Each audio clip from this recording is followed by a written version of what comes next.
तो हम लोग सबसे पहले आज इसमें देखना चाहेंगे कि किस पाठ के लेखक कौन है और वह कौन सी विधा है। तो सब लोग तैयार हैं?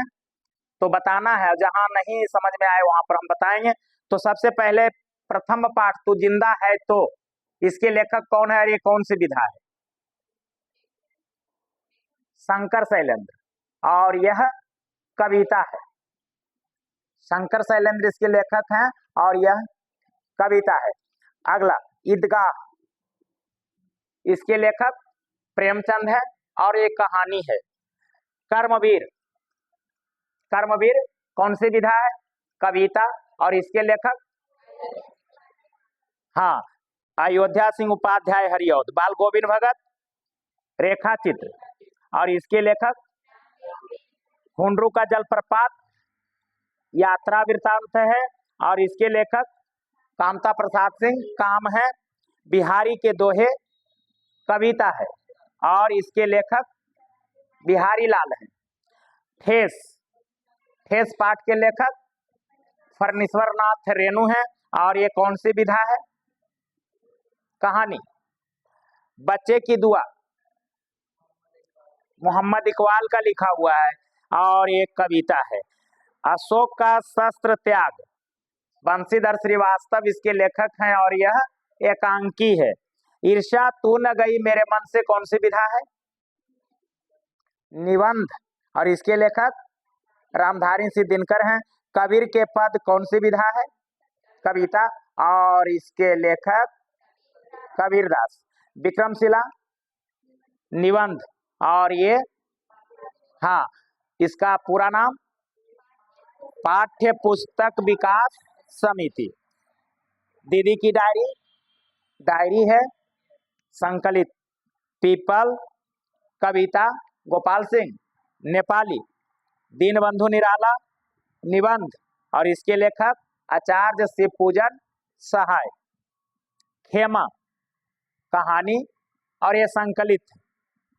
खुशबू रचते हैं हाथ कविता अरुण कमल।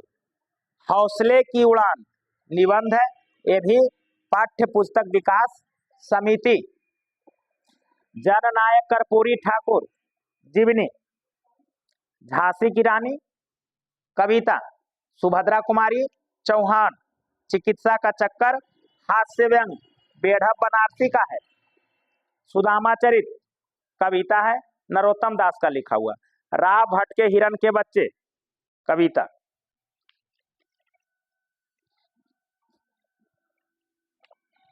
तो आज हम जो चैप्टर देखने के लिए जा रहे हैं उस चैप्टर को हम बता दें। हुंडरू का जलप्रपात, कौन सा चैप्टर आज हम लोग देखेंगे? अभी हुंडरू का जलप्रपात। तो इसके कुछ हम प्रश्नों को देखेंगे और उत्तर उसका हम बताएंगे। अगर आप लोग सब बता सकते हैं तो बहुत अच्छा होगा।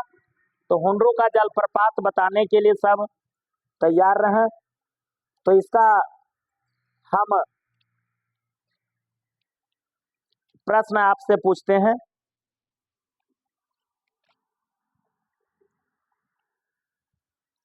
हुंडरू का जलप्रपात का पहला प्रश्न, हुंडरू इतना बड़ा प्रपात है जहां फुट से पानी नीचे गिरता है। कितने फुट से पानी नीचे गिरता है? 243 फुट से पानी नीचे गिरता है। चलिए बहुत सुंदर। अगला प्रश्न, स्वर्ण रेखा एक है, झरना नदी झील नदी है। अगला प्रश्न आपसे हो रहा है, किंवदंती के अनुसार हुंडरू से कितने मील की दूरी पर कुछ लोगों ने हुंडरू से भी कई गुना बड़े प्रपात को देखा है? कितने मील की दूरी पर? हाँ फिर से बोलिए। 7। कितना आंसर है? 27 मील की दूरी पर। 27 मील की दूरी पर, ठीक है। यहाँ पे अगला प्रश्न, रांची से पुरुलिया वाली सड़क पर कितने मील जाने के बाद हुंडरू पहुंचने वाली सड़क मिलती है? कितने मील? 14 मील जाने के बाद मिलती है। चलिए फिर इसी प्रकार अगला, स्वर्ग का एक टुकड़ा है, मुजफ्फरपुर, छोटा नागपुर, नागपुर, सिंहभूम। बहुत सुंदर। छोटा नागपुर। कामता प्रसाद सिंह काम रचित पाठ का शीर्षक है समता प्रसाद सिंह काम द्वारा कौन सा पाठ रचित किया गया है? हुंड्रू का जलप्रपात, विक्रमशिला, कर्मवीर, क्षमा। हुंड्रू का जलप्रपात, बहुत सुंदर। अगला प्रश्न, हुंड्रू का पानी किस तरह चक्कर काटता है? सांप की तरह।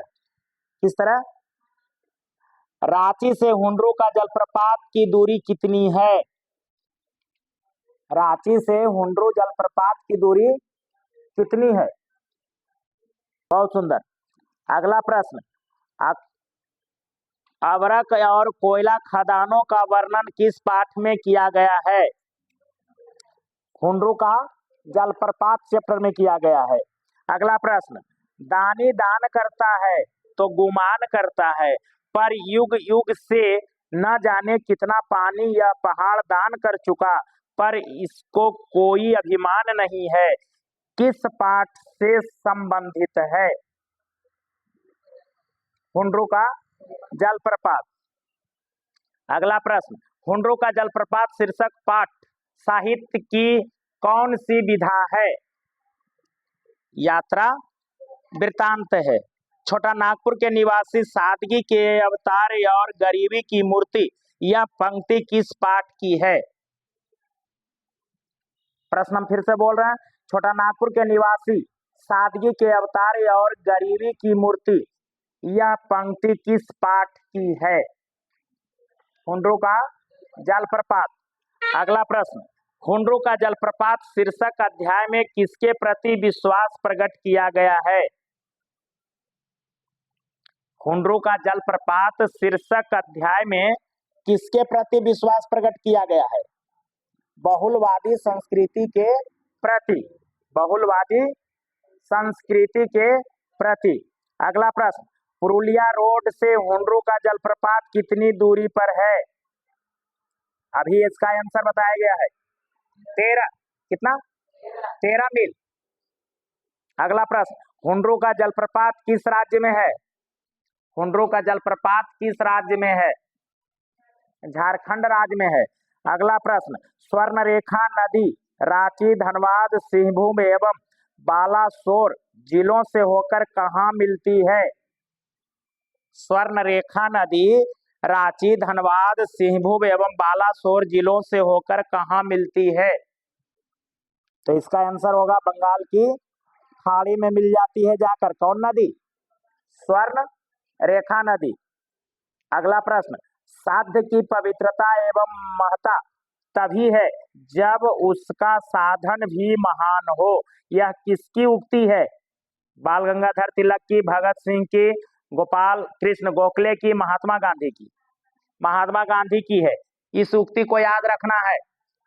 फिर से हम बोल रहे हैं, ध्यान दीजिएगा, साध्य की पवित्रता एवं महत्ता तभी है जब उसका साधन भी महान हो।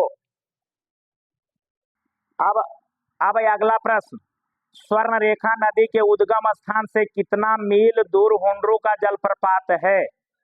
स्वर्णरेखा नदी के उद्गम स्थान से कितना मील दूर हुंड्रू का जलप्रपात है? तो हमें ऑप्शन दे रहे हैं 40 मील, 50 मील, 10 मील, 8 मील। 50 मील। कितना मील की दूरी पर? हाँ। झरना के एक ओर का जंगल रांची में है, दूसरी ओर का जंगल कहाँ है? झरने का एक ओर का जंगल रांची में है और दूसरे ओर का जंगल हजारीबाग। कहाँ है? हजारीबाग। अगला प्रश्न आपके लिए है, अपने निरंतर संघर्ष से नदियां पत्थरों को खराद खराद कर नवीन आकार में प्रस्तुत कर रही है, जो लोग उसे क्या कहकर पूजते हैं? फिर से प्रश्न सुनिएगा ध्यान दे करके। अपने निरंतर संघर्ष से नदियां पत्थरों को खराद खराद कर नवीन आकार में प्रस्तुत कर रही है, तो लोग उसे क्या कहकर पूजते हैं? ऑप्शन दे रहे हैं, भगवान इंद्र, भगवान कृष्ण, श्वेत शालिग्राम, भगवान विष्णु। श्वेत शालिग्राम कहकर पूजते हैं। कहाँ का पानी? कहीं सांप की तरह चक्कर काटता है, कहीं हिरण की तरह छलांग भरता है और कहीं बाघ की तरह गरजता हुआ नीचे गिरता है। कहाँ का पानी कहीं सांप की तरह चक्कर काटता है, कहीं हिरण की तरह छलांग भरता है और कहीं बाघ की तरह गरजता हुआ नीचे गिरता है। ऑप्शन दे रहे हैं, कोयल नदी का, गंगा नदी का, सोन नदी का, हुंडरू जलप्रपात का। हुंडरू जलप्रपात का, बहुत सुंदर। आदिवासी संस्कृति की विशिष्टता को उभारने वाला यात्रा वृत्तांत कौन शीर्षक पाठ है? ऑप्शन दे रहे हैं, चुलिया जलप्रपात, पायकारा जलप्रपात, हुंडरू का जलप्रपात, जरसोप्पा जलप्रपात। हुंडरू का जलप्रपात, बहुत सुंदर। हुंडरू के झरने की ऊंचाई कितनी है? 243 फुट। तो आपने सभी आंसर को बताया है। अगला प्रश्न आपको बताना है, हुंडरू का झरना कैसे बना? प्रश्न है, हुंडरू का झरना कैसे बना? तो इसका आंसर हम बताते हैं, ध्यान देकर के सुनना है। हुंडरू का जलप्रपात शीर्षक पाठ के आधार पर यह हम कह सकते हैं कि हुंडरू का झरना प्राकृतिक रूप से बना है। किस रूप से बना है? प्राकृतिक रूप से। इसे किसी ने बनाया नहीं है, बल्कि ये खुद बना है। स्वर्ण रेखा नदी जहां पहाड़ को पार करने की चेष्टा में पहाड़ पर चढ़ जाती है, वहां पानी की कई धाराएं हो जाती है और जब सबकी सब धाराएं एक होकर पहाड़ से नीचे गिरती है, एक विचित्र दृश्य दिखलाई देता है। यही हुंडरू का झरना है, जिसकी ऊंचाई 243 फुट है। उजला पानी ऐसा प्रतीत होता है कि पानी के चक्कर और भंवर में पीस कर पत्थर का सफेद चूर्ण गिर रहा है। अगला प्रश्न है आपके लिए, हुंडरू का जलप्रपात शीर्षक पाठ के आधार पर समझाएं कि किसी यात्रा वृत्तांत को रोचक बनाने के लिए किन किन बातों का ध्यान दिया जाना जरूरी है। प्रश्न को फिर से सुनना है, हुंडरू का जलप्रपात शीर्षक पाठ के आधार पर समझाएं कि किसी यात्रा वृत्तांत को रोचक बनाने के लिए किन किन बातों पर ध्यान देना चाहिए। तो आंसर हम बता रहे हैं, ध्यान देना है। किसी यात्रा वृत्तांत को रोचक बनाने के लिए महत्वपूर्ण धार्मिक और सांस्कृतिक स्थानों की वर्णन किया जाना चाहिए। साथ ही उस क्षेत्र की सुंदरता और प्राकृतिक दृश्यों की विशिष्टता के उद्घाटन से इसे रोचक बनाया जा सकता है। तो आपने देखा हुंडरू का जलप्रपात और इसके सारे प्रश्नों को। अब हम इससे आगे अगला प्रश्न को देखेंगे और अगला चैप्टर देखेंगे, और उस चैप्टर को हम आपको बता दें, चैप्टर का नाम है ठेस। चैप्टर का नाम क्या है? ठेस। तो ठेस कौन सी विधा है? इसके लेखक का नाम बताइए। फणीश्वर नाथ रेणु, बहुत सुंदर। तो अब इसमें जो प्रश्न है इसको आप लोग बताने के लिए तैयार रहें, हम आपसे पूछेंगे एक एक करके। तो हम सबसे पहला प्रश्न आपसे पूछ रहे हैं, ध्यान दीजिए। सिरचन ने किसे बेपानी कर दिया? सिरचन ने किसे बेपानी कर दिया?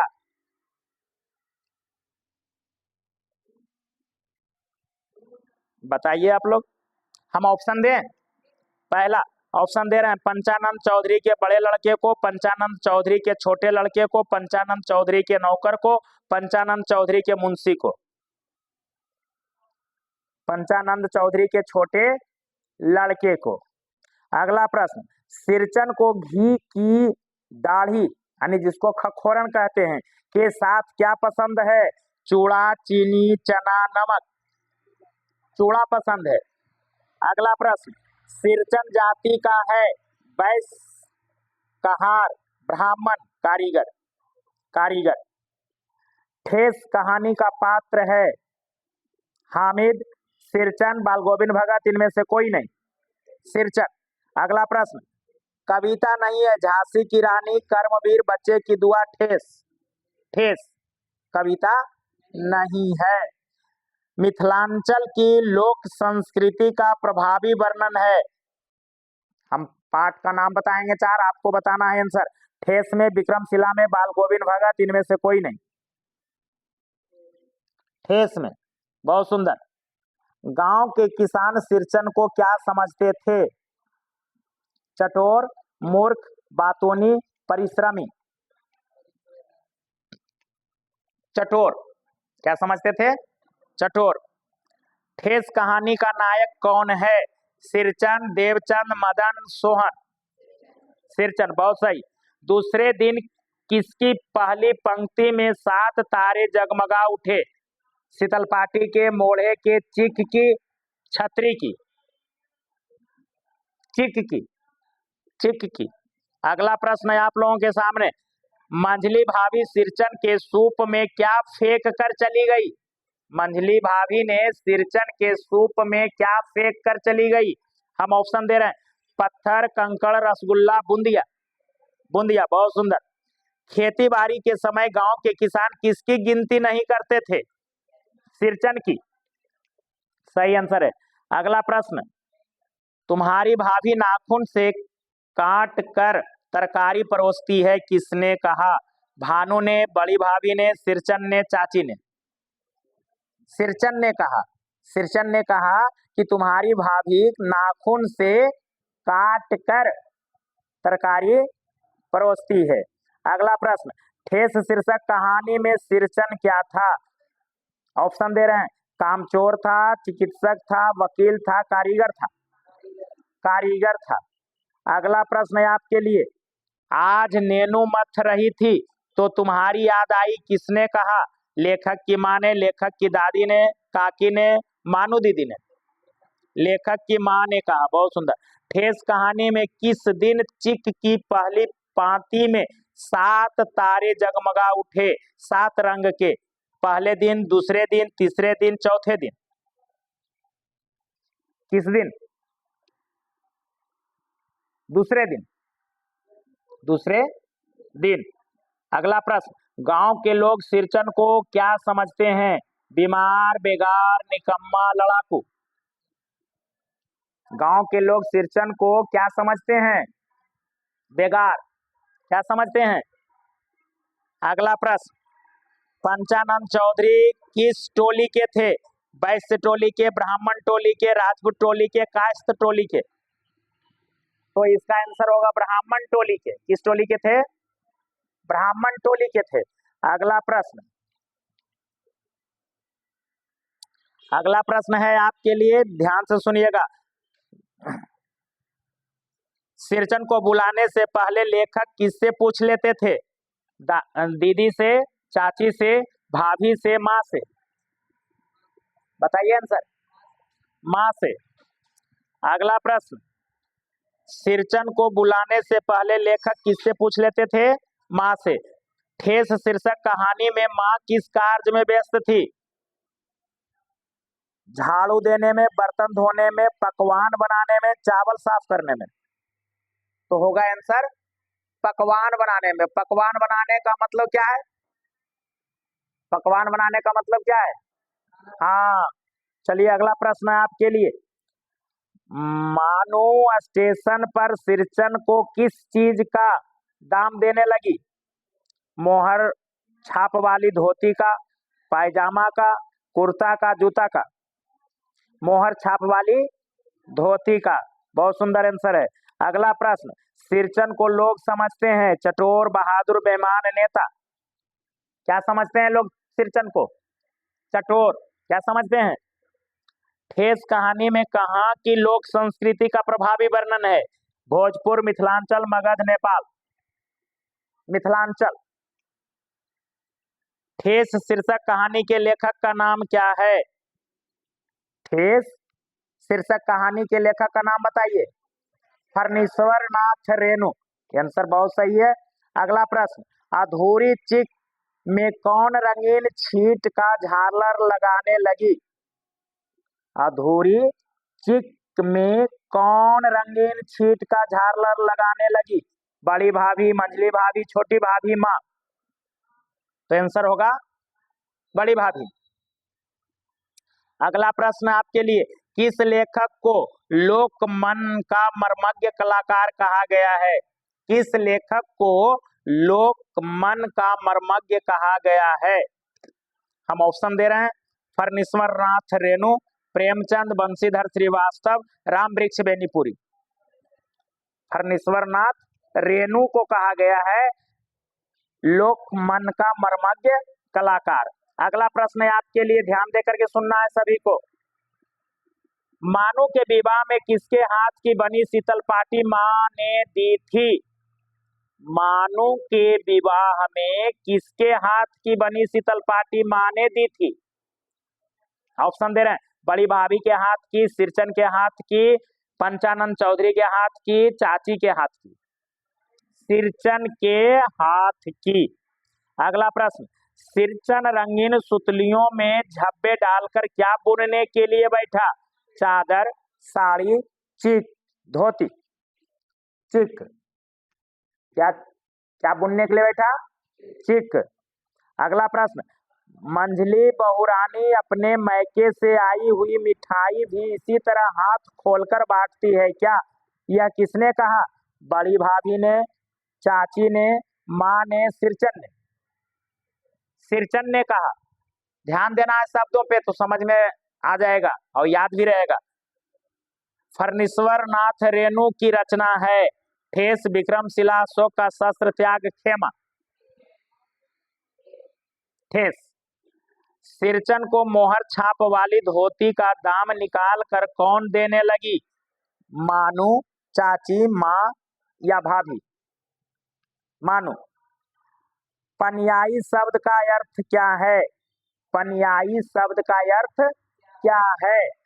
चिकनी, पतली, ललचाई, मुलायम।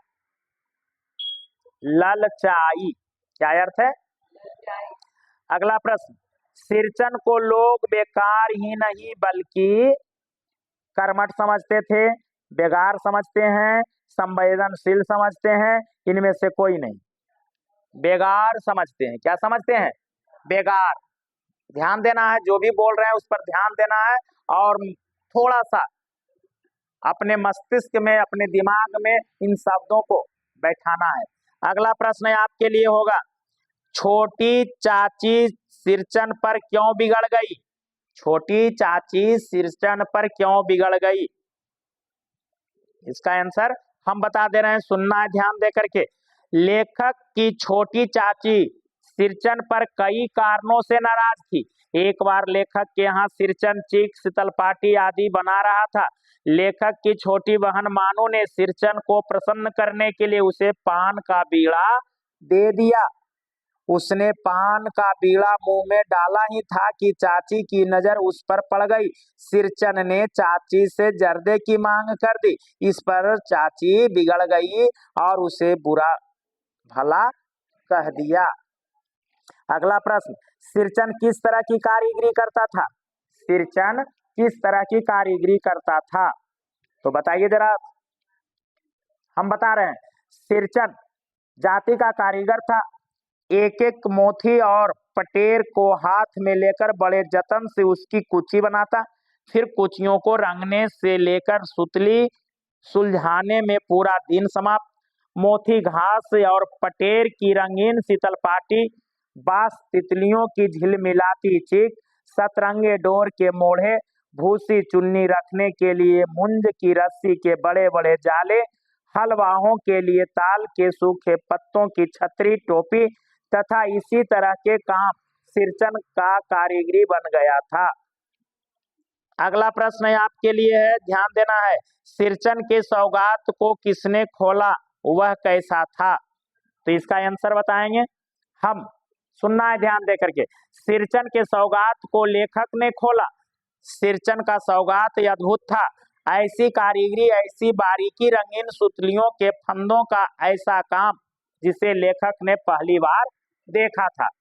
तो इस तरह से आप इन सारे प्रश्नों को ध्यान में रखेंगे तो आपका बोर्ड एग्जाम में बड़ा सुंदर लिखा जाएगा और बहुत अच्छे अंक आ सकते हैं।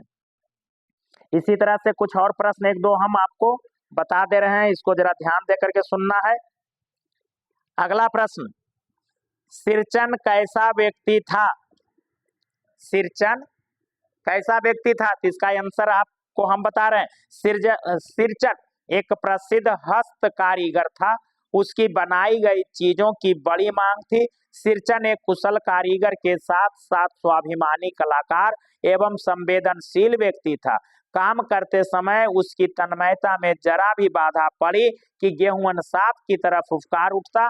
सिरचन मुंह चोर है, कामचोर नहीं। वह स्वादिष्ट भोजन और चटपटे व्यंजन का प्रेमी है। तो सिरचन के बारे में पूरी बातें समझ में आ गई होगी कि सिरचन कैसा व्यक्ति था। तो समझ में आया कुछ। सिरचन कारीगर था, वो अपनी कारीगरी बड़े तन्मयता से करता था। सिरचन अपनी कारीगरी को पूरे तन्मयता से करता था। जब वह अपने काम में लगा रहता तो कभी भी वह काम में बाधा पड़ता तो झुंझला उठता था।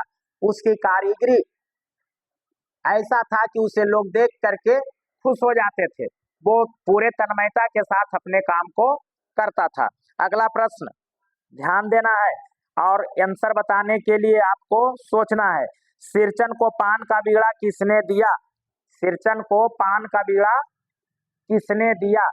तो बताइए आप लोग, सिरचन को पान का बीड़ा किसने दिया?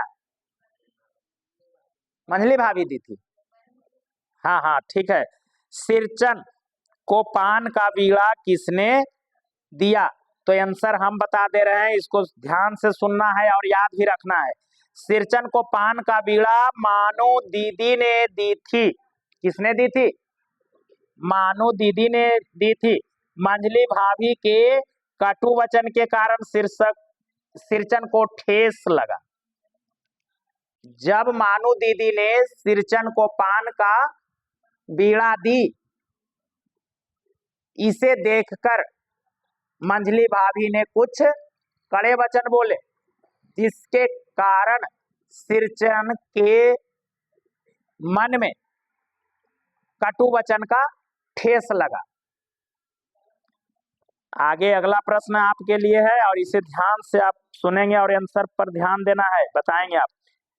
अगला प्रश्न, ठेस शीर्षक कहानी में मानो फूट फूट कर क्यों रो रही थी? मानो दीदी फूट फूट कर क्यों रो रही थी?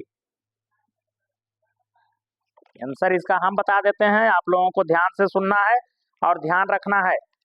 इसका आंसर है, सिरचन मानो दीदी के लिए चीक, शीतलपाटी आदि बना रहा था। काम करते समय छोटी चाची के बातों से कलाकार के दिल को ठेस पहुंचती है और वह काम छोड़ देता है। इन सामानों के बगैर मानो दीदी ससुराल जा रही थी। गाड़ी खुलते वक्त गठरी में लिए इन सामानों को लाकर देता है। मानो दीदी सिरचन के कलाकारी और उसके मानवता और संवेदनशीलता को देखकर फूट फूट कर रोने लगती है। तो इस तरह से आप लोगों को हमने 2 चैप्टर यहाँ पे देखा। पहला चैप्टर हमने हुंड्रू का जलप्रपात देखा, दूसरा चैप्टर हम लोगों ने ठेस को देखा। तो इसके सारे प्रश्नों को देखा है और आप लोगों ने सुना। अब हम ऐसा समझते हैं कि अब ये 2 चैप्टर में कोई भी प्रश्न आएगा तो लगभग बन जाने की संभावना है। क्या बन जाएगा? क्या बनेगा आप लोग से? चलिए बनेगा तो ठीक है। इसी तरह से थोड़ा सा ध्यान देना है, अब बहुत नजदीक है परीक्षा अब बहुत नजदीक है, इसीलिए थोड़ा सा मनन करना है, ध्यान देना है और पढ़ाई पे नजर रखना है, परीक्षा बेहतर होगा। अब इसी तरह से कुछ क्वेश्चन हम लेते हैं व्याकरण से और उसे भी जानने का कोशिश करते हैं। तो उससे क्या होगा कि आप लोगों का व्याकरण और पाठ में जो दिया हुआ है ये दोनों आपका पूरा होते चला जाएगा। तो व्याकरण में आप लोगों को हम यहाँ पे देखते हैं कुछ संज्ञा से और फिर देखेंगे आगे हम। तो हम आपको व्याकरण से कुछ प्रश्नों को देखते हैं। तो चलिए सबसे पहले हम लोग जानते हैं कि संज्ञा किसे कहते हैं, सबको पता है? संज्ञा किसे कहते हैं, कौन बताएंगे? किसी व्यक्ति वस्तु स्थान के नाम को संज्ञा कहते हैं। चलिए अच्छा है आंसर। तो इसमें हम जरा सा पूछना चाहेंगे कि इसका कोई और अलग परिभाषा हम दे सकते हैं कि नहीं? इसका और परिभाषा अलग हम क्या दे सकते हैं?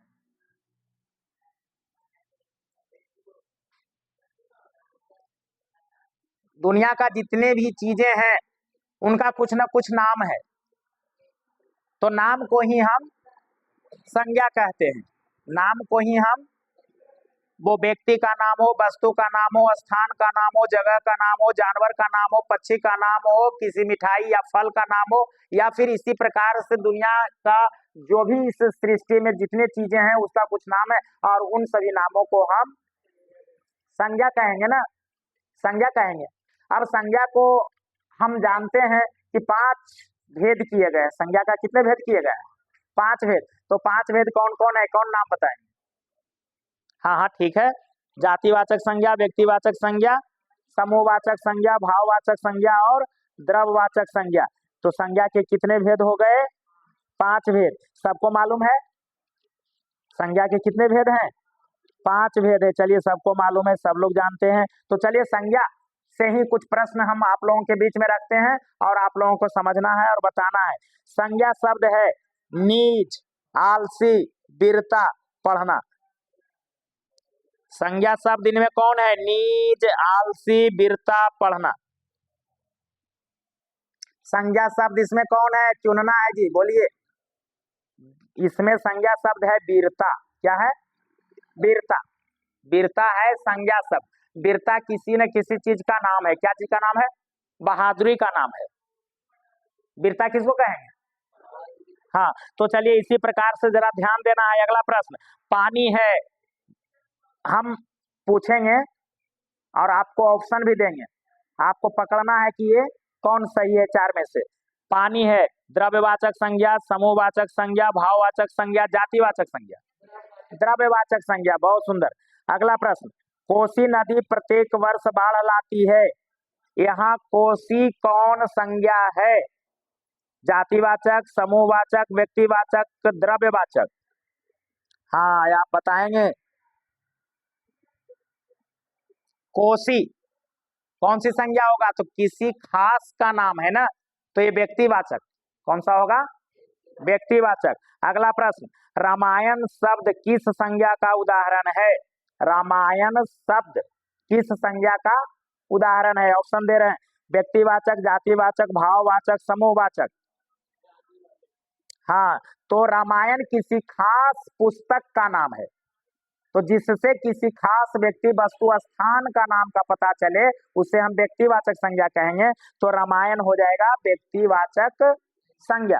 अगला प्रश्न, सर्दी शब्द कौन संज्ञा है? सर्दी शब्द कौन संज्ञा है? समूहवाचक, भाववाचक, द्रव्यवाचक, जातिवाचक। तो सर्दी शब्द कौन संज्ञा है? तो इसमें आपको बताना है भाववाचक संज्ञा। कौन संज्ञा है? भाववाचक संज्ञा। गंगा कौन संज्ञा है? जातिवाचक, व्यक्तिवाचक, भाववाचक, समूहवाचक। व्यक्तिवाचक। गंगा किसी खास का नाम है ना, तो किसी खास का नाम को हम व्यक्तिवाचक कहेंगे। अगला प्रश्न, सावस शब्द कौन संज्ञा है? भाववाचक, समूहवाचक, द्रव्यवाचक, जातिवाचक। सावस बताइए। तो हम बता देते हैं, ये भाववाचक संज्ञा है। क्या है? भाववाचक। भावना है ना, किसी की बहादुरी के लिए उसे हम शाबाशी दे रहे हैं, ये भाव उसमें छिपा हुआ है, भाववाचक संज्ञा है। अगला प्रश्न, भारतीय शब्द कौन संज्ञा है? भारतीय शब्द कौन संज्ञा है?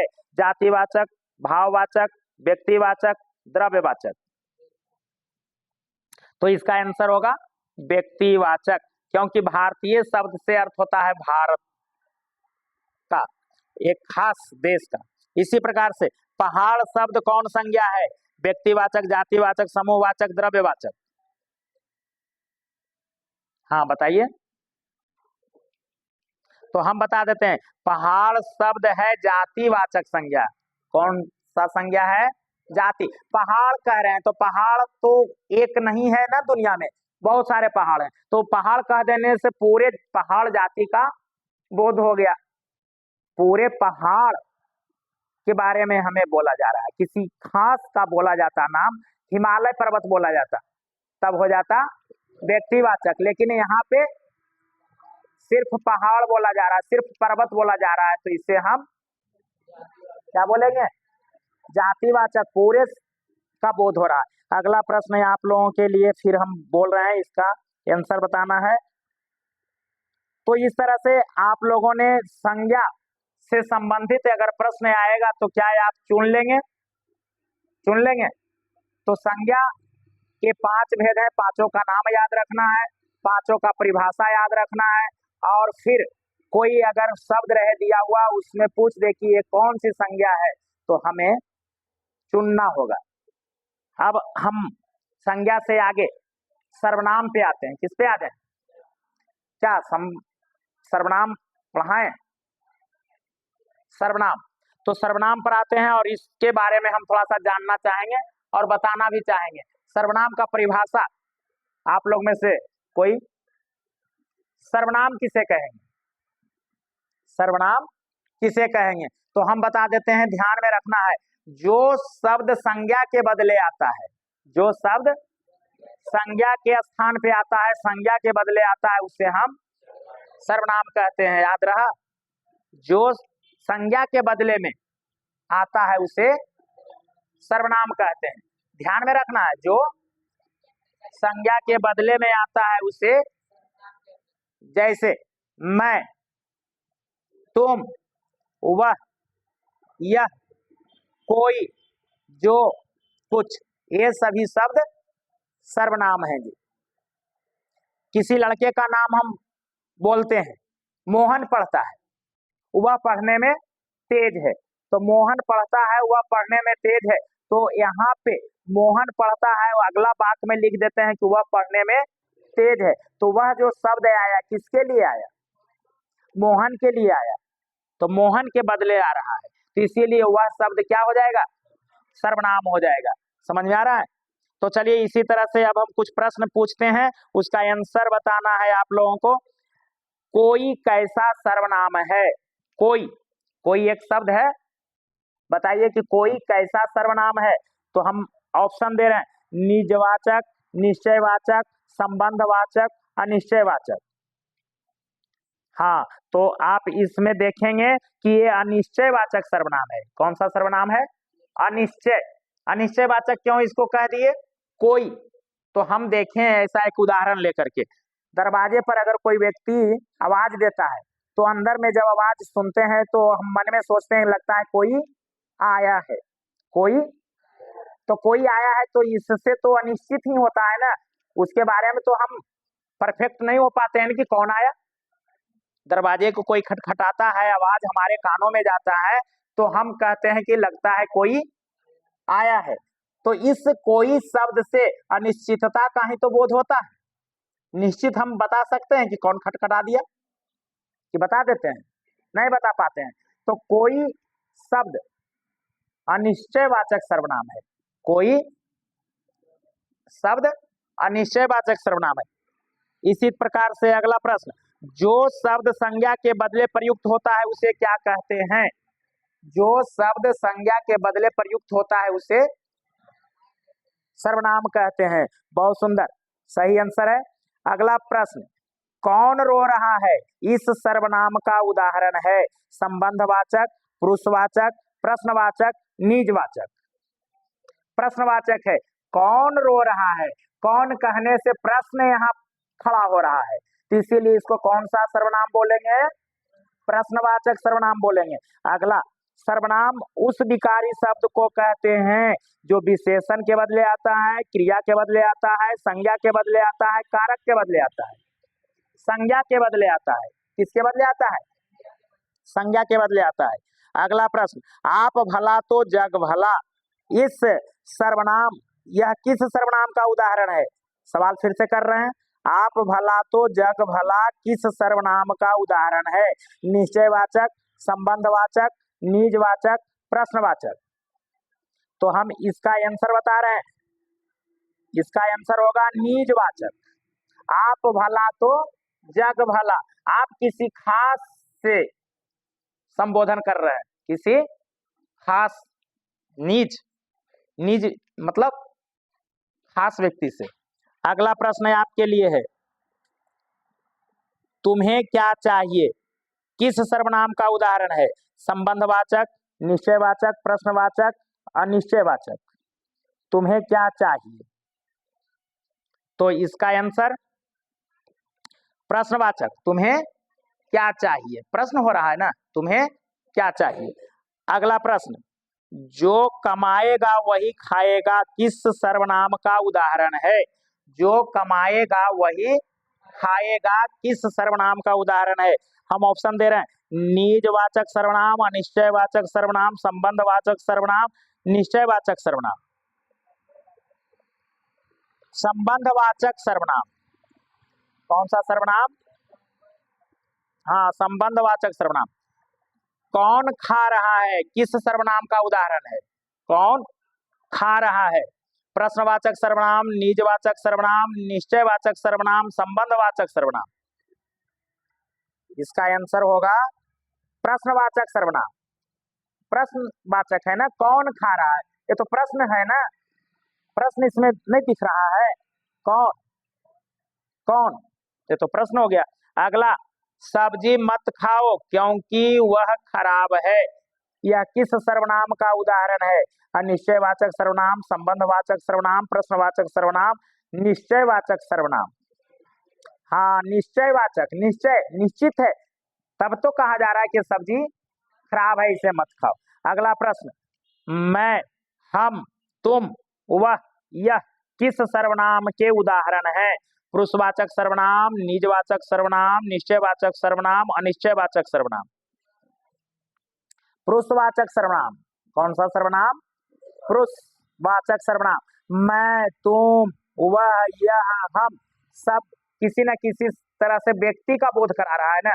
मैं, तुम, वह, यह, ये सब व्यक्तियों के बारे में ही तो अनुभव करा रहा है, इसीलिए इसको हम बोलेंगे पुरुषवाचक सर्वनाम। अगला प्रश्न, वह जो न करे सो थोड़ा, वह जो न करे सो थोड़ा किस सर्वनाम का उदाहरण है? अनिश्चयवाचक सर्वनाम का, प्रश्नवाचक सर्वनाम, संबंधवाचक सर्वनाम, निजवाचक सर्वनाम। तो इसका आंसर है संबंधवाचक सर्वनाम। अगला प्रश्न, हम ऐसा क्यों नहीं कर सकते किस सर्वनाम का उदाहरण है? पुरुषवाचक सर्वनाम, प्रश्नवाचक सर्वनाम, अनिश्चयवाचक सर्वनाम, निश्चयवाचक सर्वनाम। तो अनिश्चयवाचक सर्वनाम। तो इस तरह से आप लोगों के बीच में संज्ञा और सर्वनाम हमने आज देखा, कुछ प्रश्नों को देखा, आप लोगों को ध्यान में रखना है और उसी को सोच करके आंसर करना है, क्योंकि वैकल्पिक प्रश्न कितने रहेंगे? ऑब्जेक्टिव टाइप क्वेश्चन रहेंगे 100, उसमें 50 का हमें देना है ना, 100 रहेंगे ना, उसमें से हमें 50 को टिक करना है।